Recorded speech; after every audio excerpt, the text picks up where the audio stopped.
The wind carried the smell of cold grass across the endless steppe, and somewhere beyond the horizon, a boy sat alone beside a dying fire. He owned almost nothing. His family had been abandoned. His father was dead, poisoned by enemies who had once shared meals with him. Around him stretched a world that offered little mercy. Hunger arrived with the changing seasons. Loyalty could disappear overnight. A single horse might mean the difference between life and death. Few could have imagined that this lonely child would one day command the largest contiguous empire the world had ever seen. Yet history often begins in places that seem too small to matter. Not in grand palaces or marble halls, but in quiet moments where survival itself is uncertain. The story of the Mongols is remembered for thunderous cavalry charges and distant conquests, but before any empire existed, there was only a frightened family trying to stay alive beneath an enormous sky. Welcome back.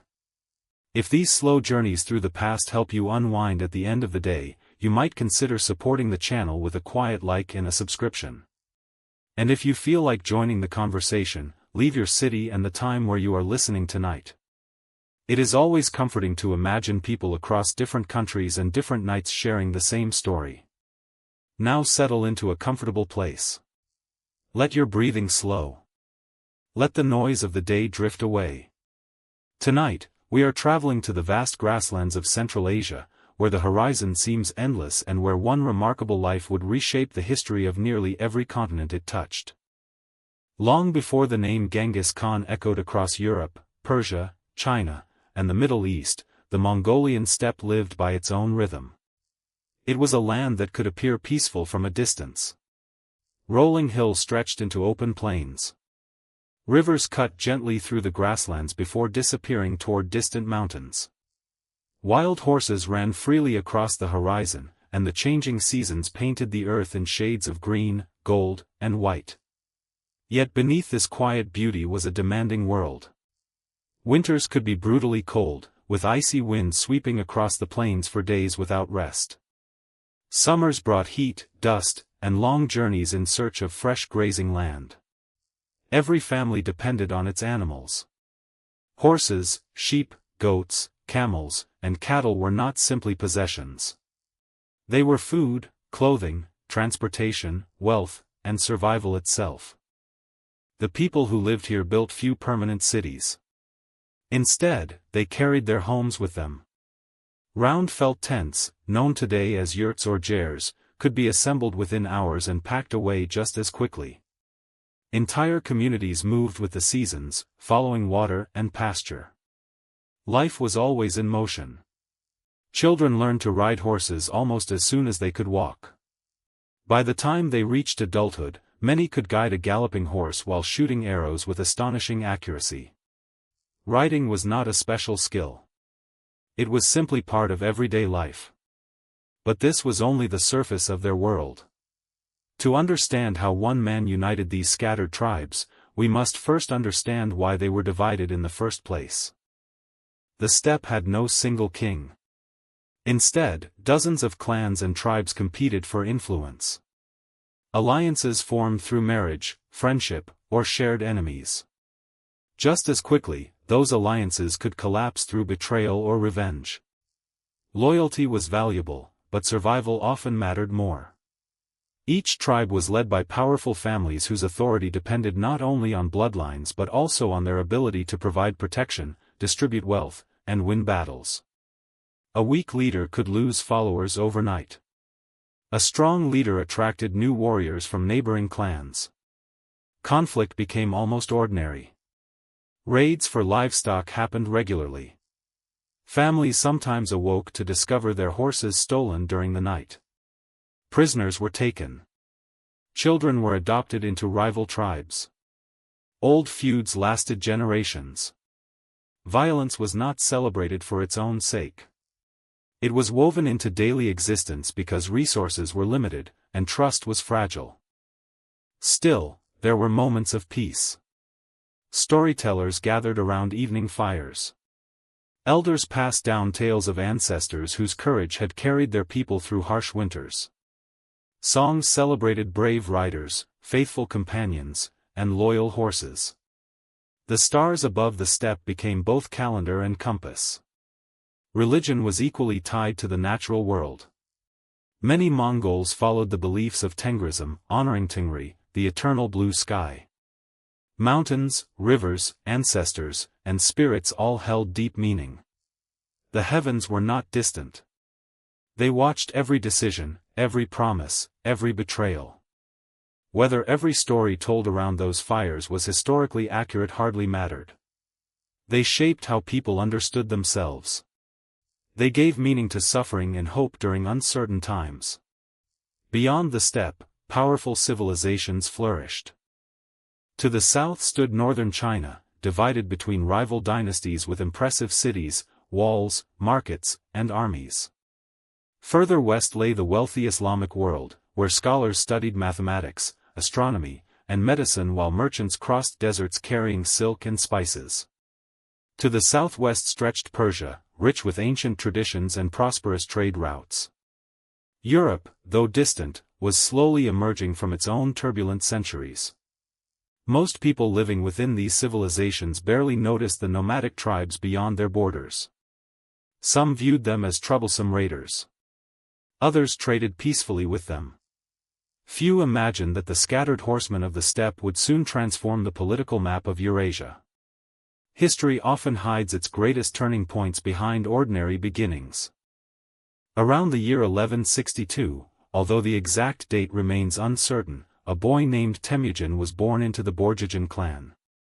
According to later traditions, he entered the world gripping a small blood clot in his fist. Whether this truly happened is impossible to know. Medieval chroniclers often surrounded famous rulers with symbolic birth stories. Yet the legend reveals something important. Even generations later, people searched for signs that his life had been destined for greatness. His father, Yasugei, was a respected tribal leader. His mother, Holun, had already experienced hardship before Temüjin's birth. According to tradition, she herself had once been taken from another tribe and brought into Yasugei's family.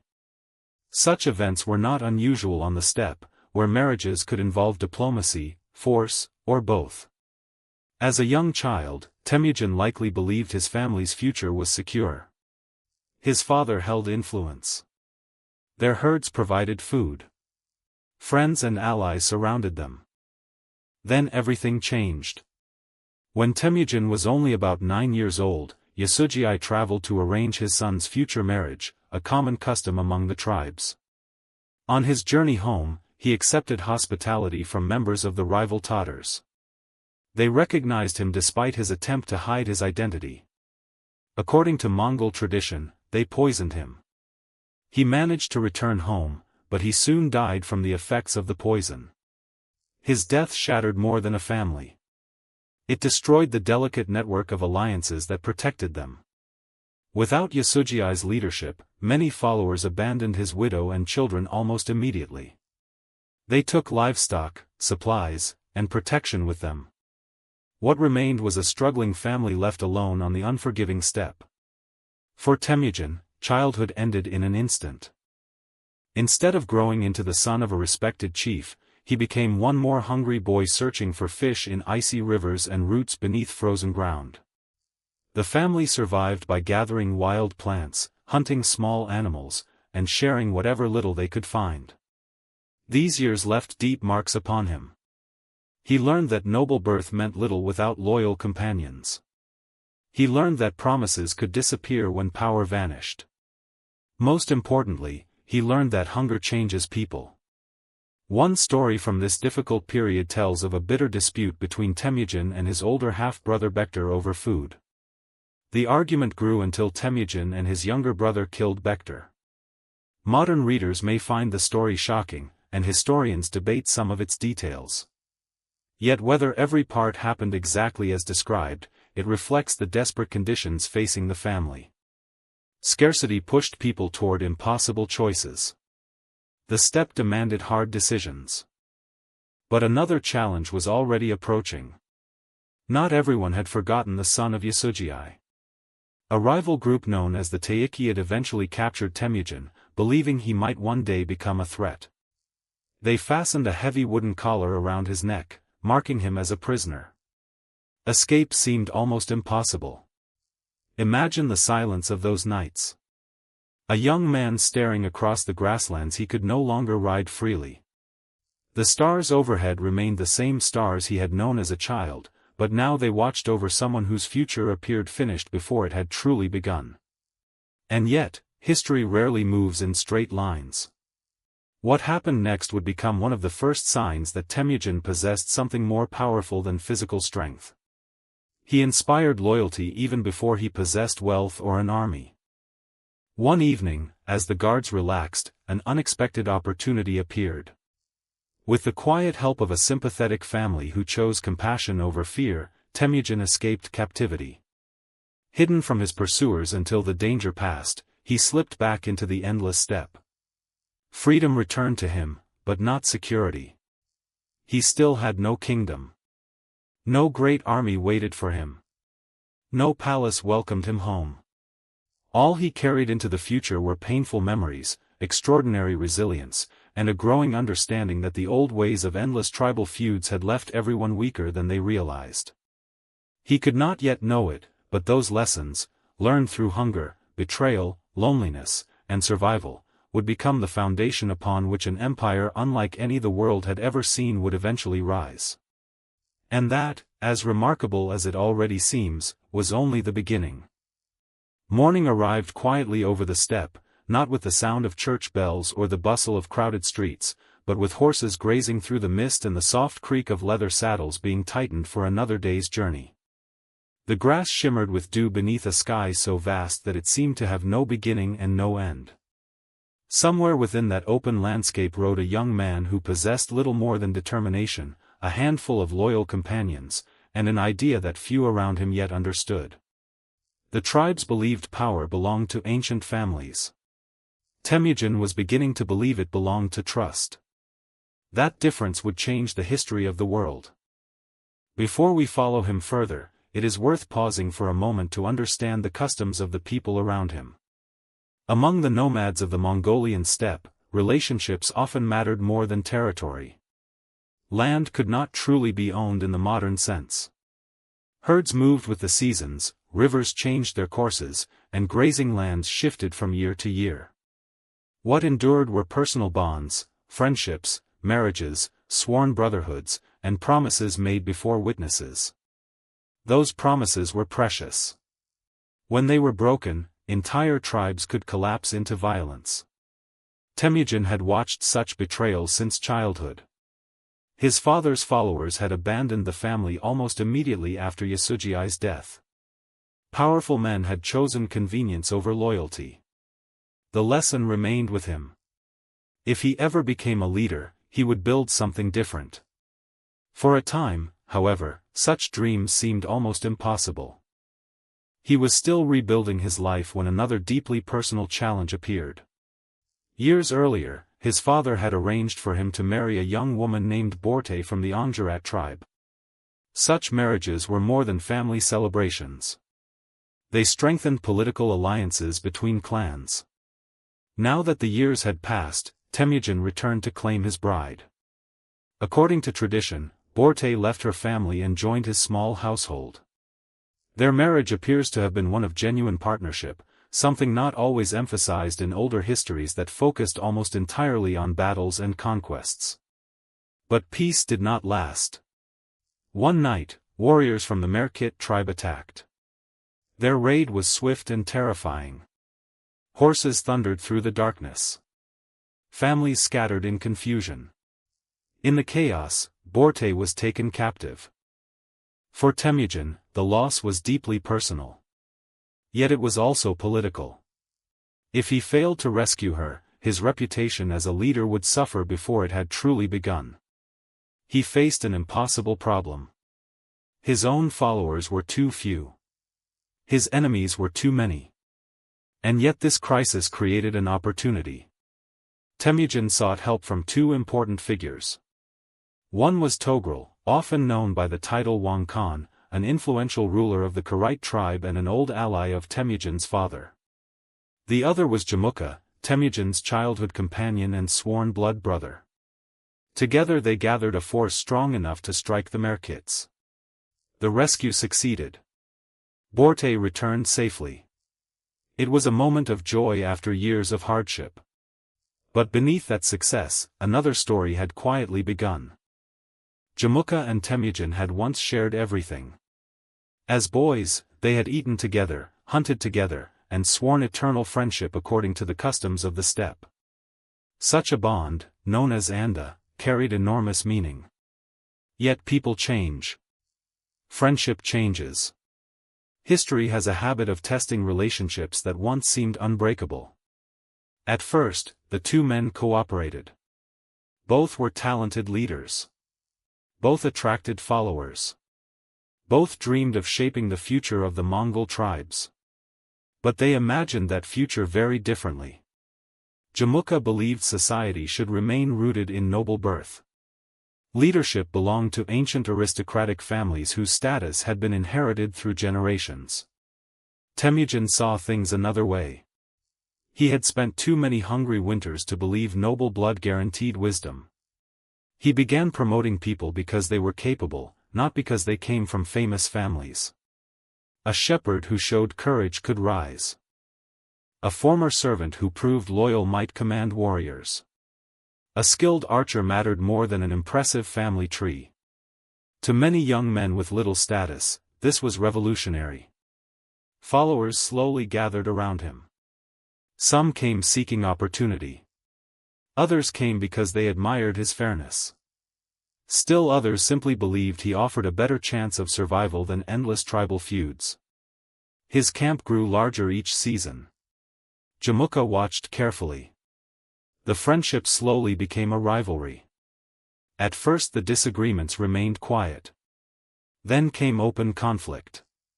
Historians cannot reconstruct every conversation between the two men, but the division reflected something much larger than personal ambition. The steppe itself stood at a crossroads. Would power continue resting with ancient aristocratic clans? Or could a completely new political order emerge? The answer would come through war. The first major clashes between Temüjin and Jamukha were painful. At one point Jamukha gained the upper hand. According to later accounts, he executed captured prisoners in unusually brutal ways to intimidate future enemies. Whether every detail is perfectly accurate remains uncertain, but the story spread quickly across the steppe. Fear became one weapon. Temüjin chose another. Mercy. He often welcomed defeated enemies into his own ranks instead of destroying them. He rewarded loyalty generously. Families that surrendered could survive. Skilled craftsmen received protection. Capable officers were promoted regardless of their origins. It was not simply kindness. It was practical leadership. Every defeated enemy became a potential ally instead of a permanent foe. Every talented newcomer strengthened his growing coalition. The decision seemed small at first. History would remember it differently. As the years passed, Temüjin introduced changes that quietly transformed Mongol society. He reorganized his followers into military units based not on tribal identity but on groups of 10, 100, 1,000, and 10,000. This mattered enormously. Previously, warriors fought primarily beside relatives. Now they served beside people from many different clans. Old tribal loyalties weakened. New loyalty centered upon Temüjin himself. It was a brilliant solution to an ancient problem. No longer could powerful families easily split the army according to old rivalries. The army became one people. Discipline also became stricter. Loot from victories would no longer belong only to powerful nobles.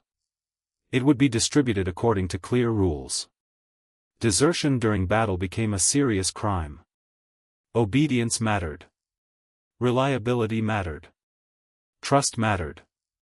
These reforms sound administrative today, but for the people living through them, they represented a completely different way of organizing society. And beneath these practical reforms lay another remarkable strength. Communication. The Mongol horse was small compared with many breeds found elsewhere. It was not especially beautiful. It was not especially fast over short distances.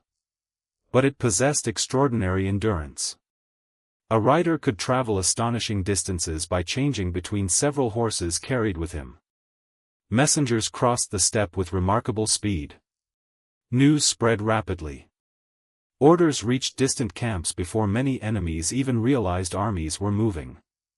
The rhythm of the empire had not yet begun. But its heartbeat was already forming. By the beginning of the 13th century, Temüjin had defeated or absorbed many rival tribes. Some joined willingly. Others resisted until the end. The Tatars, long remembered as enemies because of Yasugei's poisoning, suffered decisive defeat. Old scores were settled. The Nayman, one of the strongest remaining tribal confederations, also fell after determined resistance. Victory after victory slowly redrew the political map of the steppe. Still, one challenge remained. Jamukha. Their final struggle carried enormous emotional weight. This was no ordinary rival. This was the friend of Temüjin's youth. The man who had once shared dreams beneath the same open sky.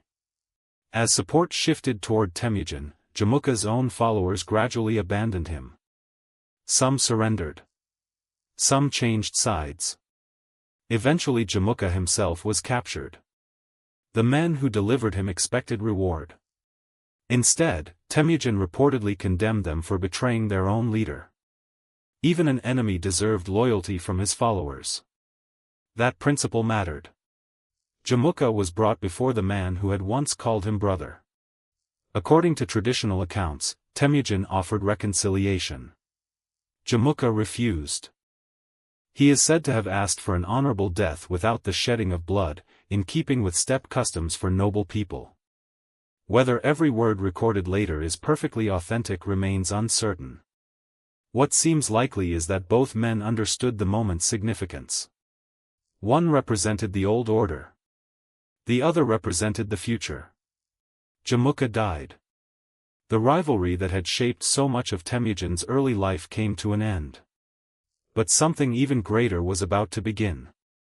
In the year 1206, leaders from across the united Mongol tribes gathered beside the Onon River for a great assembly known as a Kurultai. Imagine the scene. Thousands of horses grazed across the surrounding plains. Warriors arrived carrying banners that fluttered beneath the endless blue sky. Smoke from countless cooking fires drifted gently into the morning air. Elders spoke quietly. Children played between the tents, perhaps unaware that they were witnessing one of history's turning points. Here, after generations of division, the tribes proclaimed Temüjin their supreme ruler. He received a new title. Genghis Khan. The exact meaning of Genghis is still debated by historians. Some interpret it as universal ruler or oceanic ruler, suggesting authority as vast as the seas themselves. Whatever the precise translation, its symbolism was unmistakable. The lonely boy abandoned after his father's death had become leader of a united people. The achievement was extraordinary. Yet Genghis Khan himself seems to have understood that unity could disappear as quickly as it had appeared. He strengthened laws through what later became known as the Yasa, although historians continue debating exactly how much of this legal code was formally written during his lifetime.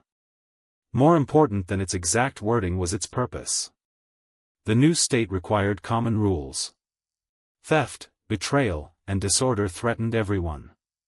Merit would continue to matter. Religious communities would generally receive protection. Messengers would travel safely. Military discipline would remain absolute. These principles helped transform a loose collection of tribes into something resembling a true state.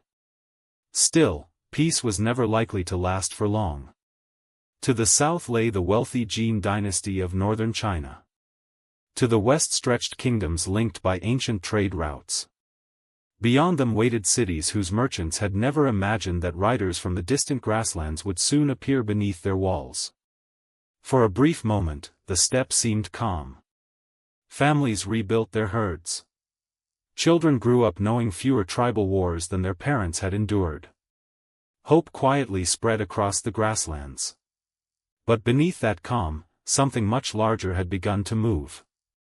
The world beyond the Mongolian horizon still believed these horsemen belonged only to the empty plains. Very soon, it would discover that a united Mongolia was no longer simply another tribe of the steppe. It had become the center of an empire whose story was only just beginning. The great gathering beside the Onon River had ended, and the riders who returned to their camps carried more than news of a new title. They carried the beginning of a different age. Across the grasslands, word spread that the tribes were no longer drifting in separate directions. They now followed one leader, one purpose, and one vision that stretched far beyond the familiar horizon. For a little while, the steppe seemed quieter than it had in generations. Families tended their herds. Children chased one another between the felt tents. Blacksmiths repaired stirrups, sharpened arrowheads, and mended bits of worn armor. Traders exchanged salt, furs, and horses beneath the wide blue sky. It almost appeared that unity itself had become the final destination. It had not. For Genghis Khan, unity was only the foundation. To understand why, we must look beyond the grasslands. The Mongol homeland could support only a limited population. Herds required enormous grazing lands, and harsh winters could wipe out years of careful work. Droughts brought hunger. Tribal rivalries had often begun because too many people depended on too little pasture. Expansion promised something more than glory. It promised security. It also offered wealth through trade rather than endless conflict between neighboring clans.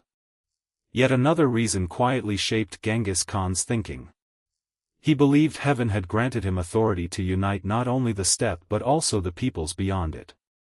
Whether viewed as sincere religious conviction, political philosophy, or both, this belief gave moral purpose to military action. And so the Mongols looked south. Beyond the Great Wall ruled the Yuan Dynasty, one of the strongest powers in northern China. Its cities dazzled travelers. Stone walls rose high above crowded streets. Markets overflowed with silk, grain, porcelain, iron tools, books, and spices carried from distant lands. Government officials carefully recorded taxes and harvests on written documents. Compared with the mobile world of the steppe, these cities appeared permanent, prosperous, and almost unimaginably rich. But appearances often hide deeper weaknesses. The Yuan rulers faced internal political struggles, heavy financial burdens, and growing military challenges along their northern frontier. Genghis Khan noticed. His cavalry moved with astonishing speed. Rather than relying on slow supply wagons, Mongol armies traveled light. Every warrior managed several horses, allowing the army to cover remarkable distances while changing mounts throughout the journey. They carried dried meat, fermented milk, bows crafted from wood, horn, and sinew, and an understanding of mobility unmatched by most of their opponents. The bow itself became one of history's most effective weapons. Small enough to use from horseback, powerful enough to pierce armor at surprising distances, it allowed Mongol riders to strike while constantly moving. Many enemies expected cavalry to charge directly. Instead, the Mongols surrounded them. Retreated deliberately. Returned unexpectedly. Their battles resembled flowing water more than rigid formations. Sometimes they appeared defeated. That illusion became another weapon. Retreating forces tempted opponents into pursuit before suddenly turning together in coordinated attack. It required discipline of an extraordinary kind. Every rider trusted every other rider. Every movement depended upon timing. Behind these victories stood careful planning rather than chaos. Even so, conquest never remained simple. Large fortified cities presented entirely different challenges. Nomads rarely possessed experience with long sieges. Walls could not be defeated by speed alone. Rather than ignoring this weakness, Genghis Khan adapted. Captured engineers from China and Central Asia joined Mongol armies. They built siege engines. Constructed catapults. developed techniques for attacking fortified cities. The empire learned from every campaign. Its greatest strength was not merely military skill. It was the willingness to change. This pattern appeared again and again. Wherever the Mongols encountered useful knowledge, they often adopted it. Administrators became advisors. Craftsmen received protection. Doctors treated wounded soldiers regardless of origin. Astronomers, translators, and engineers found places within the growing empire. Violence certainly accompanied conquest, sometimes on a devastating scale. Entire cities that resisted fiercely suffered terrible consequences. Countless lives were lost. Communities disappeared. The human cost was immense. It is important not to romanticize these campaigns. For many families across Asia, the arrival of Mongol armies meant grief beyond measure. History remembers great empires. Ordinary people remembered empty homes. Yet history also has another side. Many cities that surrendered peacefully were spared destruction. Trade often recovered quickly after conquest. Roads became safer than they had been for generations. Merchants who once feared bandits could travel astonishing distances under Mongol protection. The balance between destruction and stability remains one of the most debated aspects of the Mongol Empire. Both realities existed. While campaigns continued in China, events farther west unexpectedly changed the empire's direction. At first, relations with the Khwarezmian Empire appeared peaceful. Genghis Khan sent merchants carrying valuable goods. Trade promised benefits for both sides. Then came the mistake. One local governor accused the merchants of spying. They were arrested. Many were executed. Their property was seized. Perhaps the governor believed he was protecting his kingdom. Perhaps he hoped to enrich himself. Whatever his motives, the decision reached far beyond one frontier town. Genghis Khan demanded justice. Instead of offering reconciliation, the Khwarezmian ruler responded by humiliating Mongol ambassadors. In steppe tradition, harming envoys represented a profound violation. Negotiation had failed. War became almost unavoidable. What followed reshaped Central Asia. The Mongols crossed deserts once thought impassable. Appeared where defenders least expected them. Captured city after city through speed, intelligence gathering, engineering, and relentless coordination. Great centers such as Bukhara and Samarkand fell. Some surrendered. Others resisted fiercely. Again, the consequences differed from place to place. Survival often depended upon decisions made within city walls before the first arrows even flew. For ordinary people, these political choices were not abstract. A merchant worried about his family. A baker wondered whether tomorrow's market would open. Children listened to frightened whispers drifting through narrow streets. Priests prayed. Officials argued. No one knew what the next sunrise would bring. Meanwhile, stories about the Mongols spread faster than the armies themselves. Some tales exaggerated their numbers. Others transformed real victories into terrifying legends. Fear became another weapon. Cities sometimes surrendered because they believed resistance was hopeless. Information traveled almost as powerfully as cavalry. As years passed, Mongol armies reached lands that had scarcely imagined contact with the distant steppe. Persia. The Caucasus. The Great Plains north of the Black Sea. Even Europe began hearing alarming reports. Kings wondered who these riders were. Monks copied strange names into manuscripts. Merchants carried conflicting stories from caravan routes stretching thousands of miles. Some believed the newcomers were mythical peoples described in ancient writings. Others thought they represented divine punishment. Very few understood them. And beneath all this expansion stood one aging man. History often turns famous leaders into symbols. The reality is usually more human. By the 1220s, Genghis Khan had spent decades campaigning across enormous distances.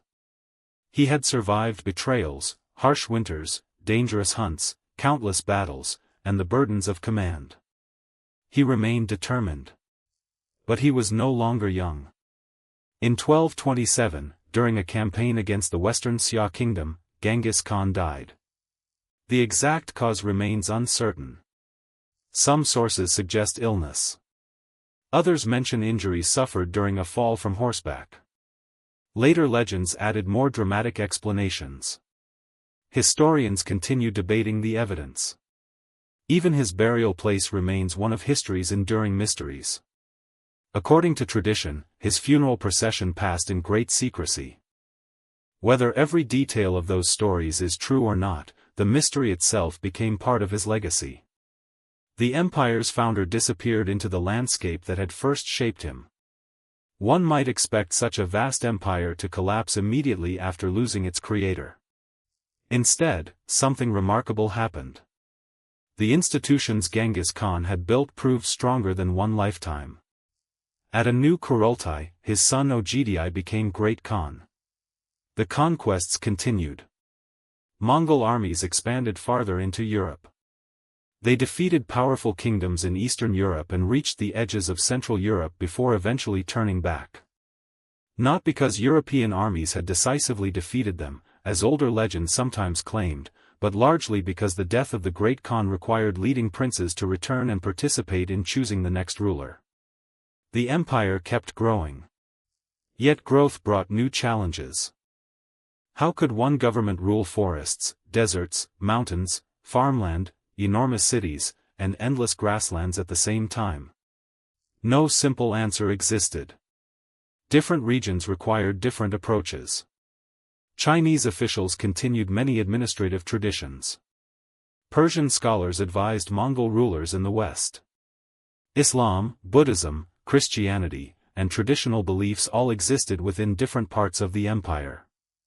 Religious tolerance, while not perfect everywhere, remained broader than many contemporary states. Practical governance often mattered more than forcing uniform belief. Communication tied everything together. Relay stations stretched across thousands of miles. Fresh horses waited for official messengers. Important documents crossed continents in astonishing time. Travelers later marveled at the efficiency of this network. One of the most famous visitors was Marco Polo, whose later accounts introduced many Europeans to descriptions of the Mongol world, though historians still debate portions of his narrative. By the middle of the 13th century, the empire reached its greatest size. No contiguous land empire before or since has matched it. Yet immense success carried hidden dangers. Distance separated rulers. Regional interests grew stronger. Different branches of Genghis Khan's descendants governed different territories. Gradually the empire evolved into several major khanates. The Yuan Dynasty ruled China. The Ilkhanate governed much of Persia. The Golden Horde dominated the western steppes. The Chagatai Khanate controlled Central Asia. They remained connected through family ties and shared traditions. But unity slowly weakened. History rarely allows even the greatest empires to remain unchanged forever. Still, the Mongol Age transformed Eurasia. Trade flourished along the Silk Roads during long periods of stability often called the Pax Mongolica. Ideas traveled. Technologies spread. Papermaking, gunpowder knowledge, artistic styles, medical practices, and scientific observations moved between civilizations more easily than before. Merchants crossed continents. Diplomats exchanged letters. Pilgrims reached distant holy places. Alongside these achievements came unintended consequences. Disease also traveled more efficiently through connected trade routes. Many historians believe these networks later contributed to the spread of the Black Death during the 14th century, reminding us that greater connection can carry both opportunity and tragedy. By 1368, the Yuan dynasty in China fell to the Ming dynasty. The era begun by Genghis Khan had entered a different chapter. The great empire fragmented. Its political unity faded. Yet its influence never truly disappeared. Military organization changed across Eurasia. International trade found new pathways. Cultural exchanges reshaped societies. Even today, historians continue debating the Mongols. Were they destroyers? Builders? Innovators? Conquerors? The honest answer is more complicated. They were all of these at different times and in different places. History has a habit of flattening people into simple stories. The Mongols resist simplicity. Their empire brought extraordinary suffering to countless communities. It also connected distant civilizations in ways the medieval world had rarely experienced before. Both truths belong to the same history. And perhaps that is why their story continues to fascinate us. It reminds us that empires are rarely made from certainty alone. They rise from ambition, adaptation, fear, opportunity, resilience, and countless individual choices made by people who could never fully see the future they were creating. If you could stand tonight beneath the endless skies of Mongolia, you would still find the wind moving gently across the grasslands much as it did 8 centuries ago. The horses still graze. The horizon still seems to stretch forever. The empire has long since passed into history, but the landscape that shaped it remains, quiet and patient beneath the same blue sky that once watched a lonely boy named Temüjin dream of survival. And if you are still awake, thank you for letting this journey through the Mongol world keep you company for a little while. There are always more forgotten roads to follow through history, more quiet lives hidden behind famous names, and more stories waiting beneath the surface of the past. But for now, let the room grow still once again, let the echoes of distant hoofbeats fade into the night, and allow yourself to drift peacefully into rest. The story of the Mongol Empire may seem complete with the death of Genghis Khan and the gradual division of his vast domains. Yet history rarely ends as neatly as the final page of a chronicle. Even after the empire fragmented, its influence continued to flow across Eurasia like a great river separating into many channels. The thunder of Mongol cavalry slowly faded, but the world they had helped create continued to shape merchants, rulers, travelers, and ordinary families for generations. This quieter chapter is often overlooked, but it is perhaps the most surprising. It asks a simple question. What happens after the conquerors stop conquering? The answer begins not on a battlefield, but along dusty roads stretching from the shores of the Pacific to the forests of Eastern Europe. Caravan bells echoed across deserts.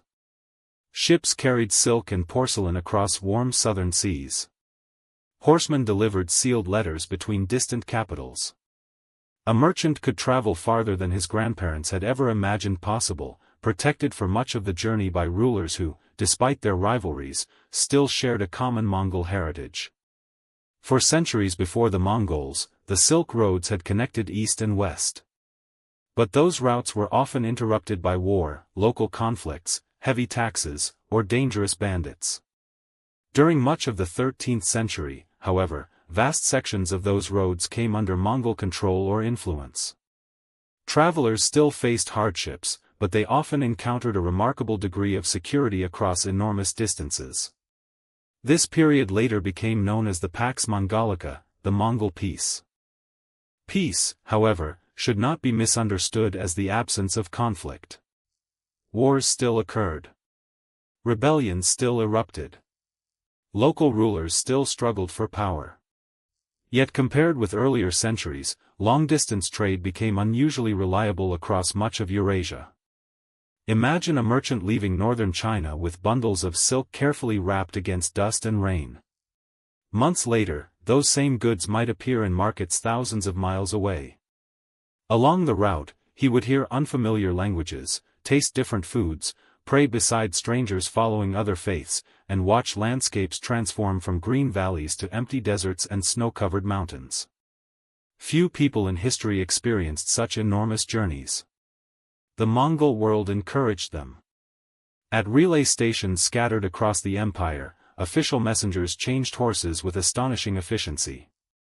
These stations, sometimes called the Yam system, became one of the greatest communication networks of the medieval world.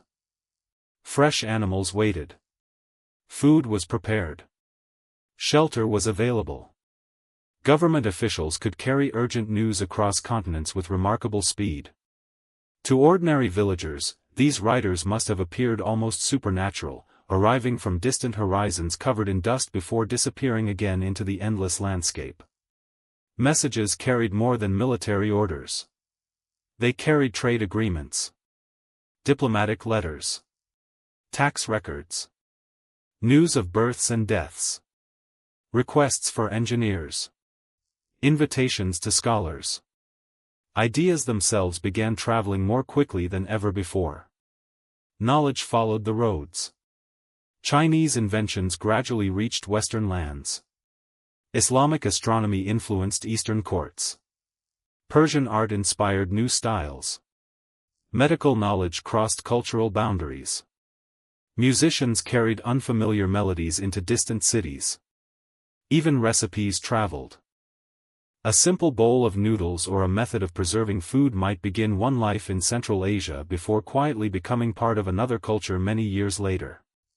History is often remembered through kings and battles. Yet it also moves through ordinary meals shared around unfamiliar tables. Religion traveled as well. The Mongol rulers generally showed remarkable flexibility toward different faiths.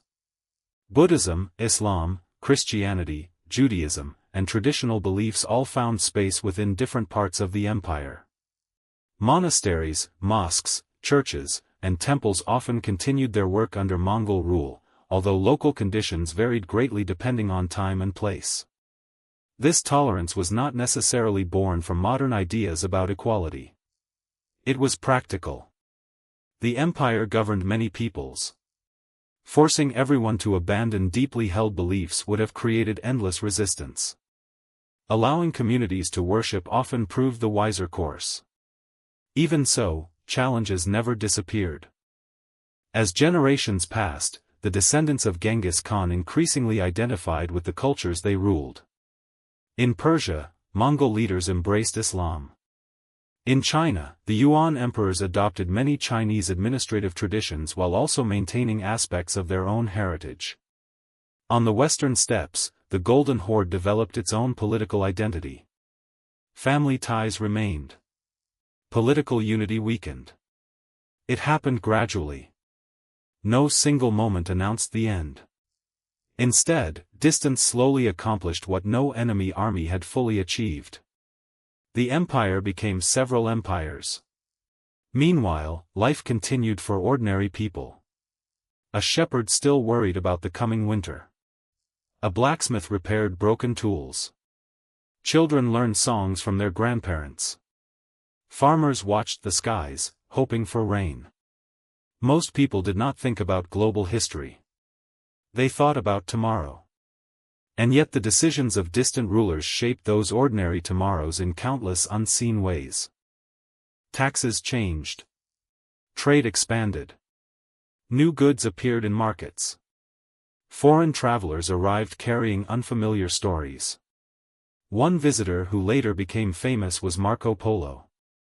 According to his own account, he traveled across Asia and spent years serving at the court of Kublai Khan, grandson of Genghis Khan and founder of the Yuan Dynasty in China. His descriptions amazed European readers. He wrote of enormous cities brighter and richer than anything many Europeans had imagined. Paper money. Coal used as fuel. Busy canals. Magnificent palaces. Whether every detail in his account is perfectly accurate remains debated among historians. Some passages appear exaggerated, while others match Chinese historical record surprisingly well. What matters most is that his writings encouraged generations of Europeans to imagine Asia in new ways. Curiosity grew. Exploration followed. Centuries later, those dreams of reaching Asia by sea would help inspire voyages that changed world history once again. Sometimes the consequences of an empire continue long after its borders disappear. Yet another legacy emerged in military organization. The Mongols demonstrated the importance of mobility, intelligence gathering, disciplined command structures, and flexible tactics. Many neighboring states studied these methods carefully. Some adopted parts of them. Others reorganized their armies in response to the Mongol threat. Even powerful kingdoms learned that walls alone could not guarantee safety. Adaptation became essential. Still, perhaps the greatest irony of the Mongol world arrived in silence. Trade routes that carried silk, books, spices, and knowledge also carried disease. During the 14th century, the Black Death spread across Eurasia with devastating speed. Historians continue debating every detail of its movement, but increased connections between distant regions almost certainly helped the plague travel farther than it otherwise might have. The same roads that united civilizations also carried unimaginable suffering. History often reminds us that human achievements bring unexpected consequences. Nothing remains simple for long.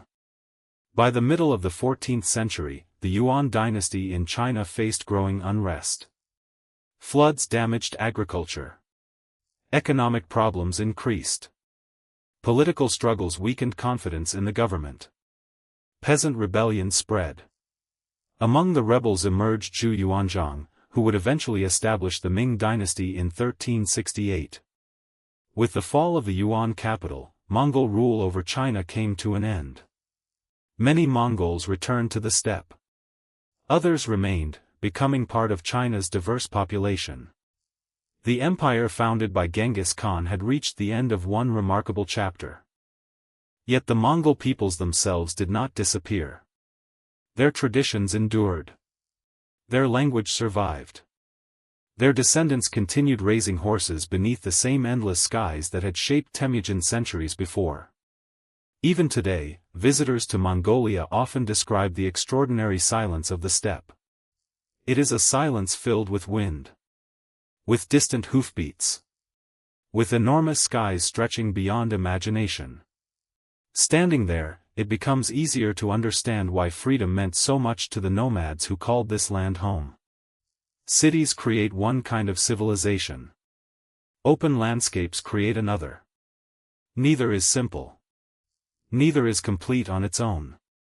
Modern historians continue to study the Mongol Empire with fresh questions.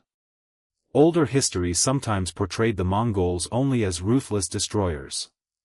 Other writers celebrated them almost entirely as brilliant empire builders.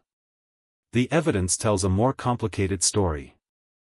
Many cities suffered catastrophic destruction during conquest. Entire populations experienced terrible violence. These realities cannot be ignored. At the same time, the empire encouraged international trade, protected many forms of scholarship, expanded communication across continents, and connected civilizations that had previously known relatively little about one another. Both truths belong together. To separate them would be to misunderstand history itself. Perhaps that complexity explains why the Mongols continue to fascinate us. They remind us that people are rarely only heroes or villains. Empires are rarely only blessings or disasters. History is usually woven from contradictions. The frightened child abandoned after his father's death became one of history's greatest conquerors. The empire he created caused immense suffering. It also reshaped the medieval world in ways still visible today. Roads changed. Ideas moved. Kingdoms rose. Kingdoms fell. Maps were redrawn. Cultures met. The echoes of those centuries still reach us, even if we no longer hear the thunder of thousands of horses crossing the grasslands. And perhaps that is the quiet lesson waiting beneath this long journey. The Mongol Empire was never only about conquest. It was about adaptation. Movement. Connection. Ambition. Survival. Above all, it was about people making choices in uncertain times, never fully aware that future generations would remember them as part of one of history's greatest stories. If you are still listening tonight, thank you for allowing these distant centuries to share your evening. Somewhere beyond the darkness outside your window, the same stars that once shone above the Mongolian steppe continue their patient journey across the sky. Empires have come and gone beneath their light, but the night remains wonderfully unchanged. So let the last echoes of the caravan bells fade into silence. Let the winds of the steppe grow gentle once more. And as history slowly settles into the quiet, may you find the same peace that countless travelers once hoped for at the end of a very long road. Many histories tell us when an empire began. They tell us when armies marched, when cities fell, and when rulers died. But the most enduring question is often quieter than all of those events. What did the world inherit after the dust settled? The Mongol Empire disappeared as a single political power centuries ago, yet its fingerprints remain scattered across maps, languages, traditions, and even the way historians think about the medieval world. To understand that legacy, we must leave behind the battlefields and ride instead along the roads, through the marketplaces, into the libraries, and across the vast landscapes where the memory of the Mongols quietly endured. Imagine a traveler standing at sunrise somewhere in Central Asia around the late 14th century. The empire that once united so much of Eurasia has fractured into separate khanates. New rulers have taken power. Old banners have faded beneath the wind. Yet the roads remain. Caravans still move across the deserts. Horsemen still carry messages. Merchants still recognize many of the same trade routes that flourished during the height of Mongol rule. Empires can vanish long before their systems do. This is where the story becomes especially fascinating. The Mongols were masters of movement. They understood that controlling roads often mattered more than controlling every village. A secure trade route could produce wealth without requiring endless warfare. Because of this, they invested heavily in maintaining communication across extraordinary distances. Their famous relay system continued influencing later governments long after the empire itself weakened. Fresh horses. Guarded stations. Reliable couriers. These ideas inspired later states that understood the value of rapid communication across large territories. Even today, modern nations depend upon the same basic principle. Information is power. The faster it moves, the stronger a government becomes. But communication was only one part of their inheritance. Trade transformed the medieval world in remarkable ways. Chinese silk reached Western markets more regularly. Persian metalwork found new customers. Glassware, ceramics, spices, textiles, medicines, precious stones, and manuscripts crossed continents in growing numbers. A merchant leaving Samarkand might eventually meet traders from India, Persia, China, or even distant Europe. These encounters were more than commercial exchanges. They were conversations between civilizations. Ideas traveled inside saddlebags just as easily as expensive goods. A physician might learn a treatment developed thousands of miles away. An astronomer could compare observations with scholars from another culture. Architects borrowed designs. Artists experimented with unfamiliar styles. Musicians carried instruments whose sounds had never before been heard in distant courts. History often celebrates inventions. It sometimes forgets the people who carried those inventions from one civilization to another. The Mongol world became one of history's greatest bridges. That bridge changed Europe in subtle ways. European merchants gained better knowledge of Asia. Kings received reports describing distant empires unlike anything they had imagined. Missionaries traveled farther east than previous generations believed possible. Maps slowly became more accurate. The world itself seemed larger, yet strangely more connected. Centuries later, explorers searching for direct sea routes to Asia were motivated partly by knowledge gathered during and after the Mongol era. Christopher Columbus believed he could reach the wealthy lands described in earlier accounts by sailing west across the Atlantic. He was wrong about the geography. Yet those medieval connections helped shape the age of exploration. Sometimes one historical chapter quietly opens the next. Meanwhile, across Asia, Mongol influence blended into local cultures. In Persia, the Ilkhanate eventually embraced Islam. Magnificent architecture flourished. scholars translated important works. Persian art entered a remarkable period of creativity, combining local traditions with influences carried across the empire. In China, many Mongol customs gradually mixed with Chinese traditions. Government systems changed. Military organization evolved. Trade continued to expand under later dynasties. Even after the Yuan Dynasty ended, some administrative ideas survived because they proved useful. Practical solutions often outlive the governments that first introduced them. The Golden Horde ruled much of the western steppe for generations. Its influence reached the Russian principalities, shaping taxation, diplomacy, military organization, and political development. Historians continue debating exactly how deeply Mongol rule affected the rise of later Russian states, but few doubt that the relationship left lasting marks. History rarely moves in straight lines. It moves through influence, through adaptation, through memory. Yet not every memory was positive.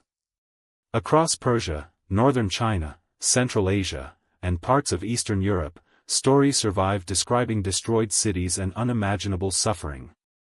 Families remembered grandparents who never returned. Poets wrote about ruined homes.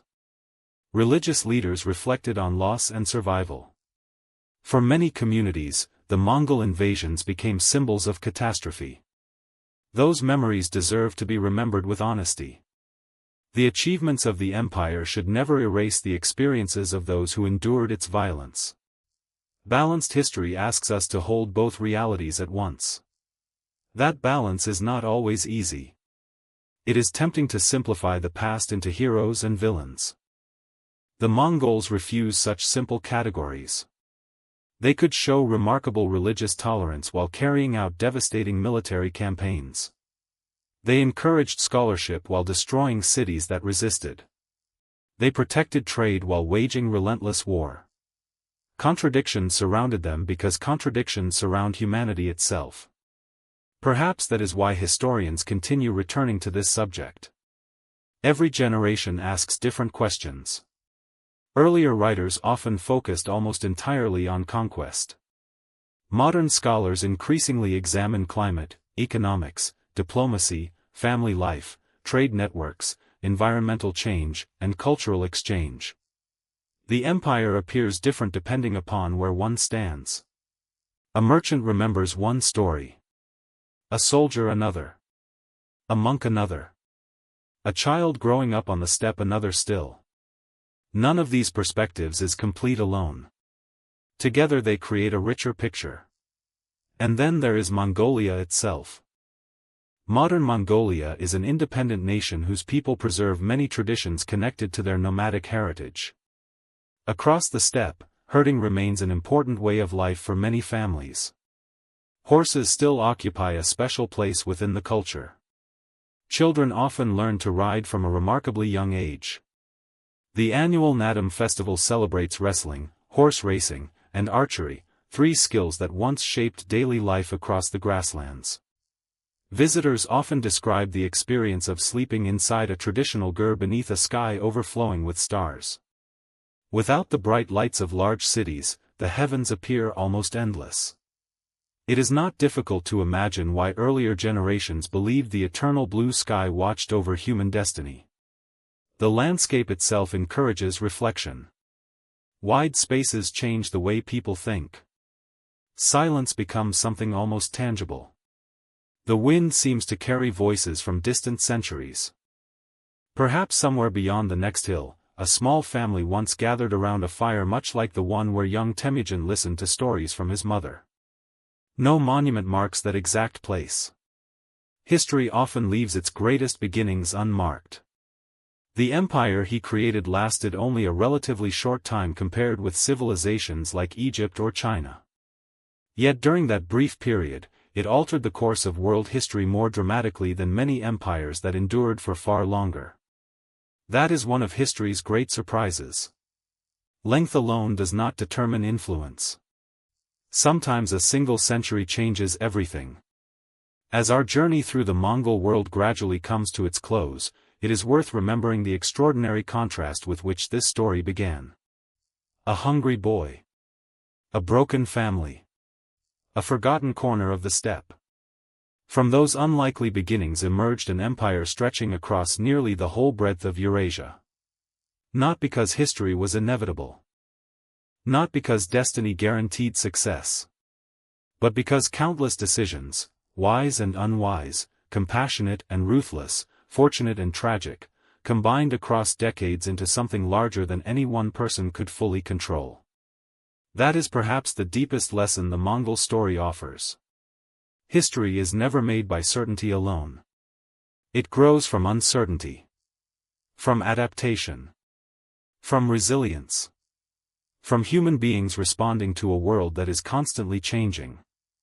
And even when their empires disappear, the roads they built, the ideas they carried, and the questions they leave behind continue their journey long after the writers themselves have vanished beyond the horizon.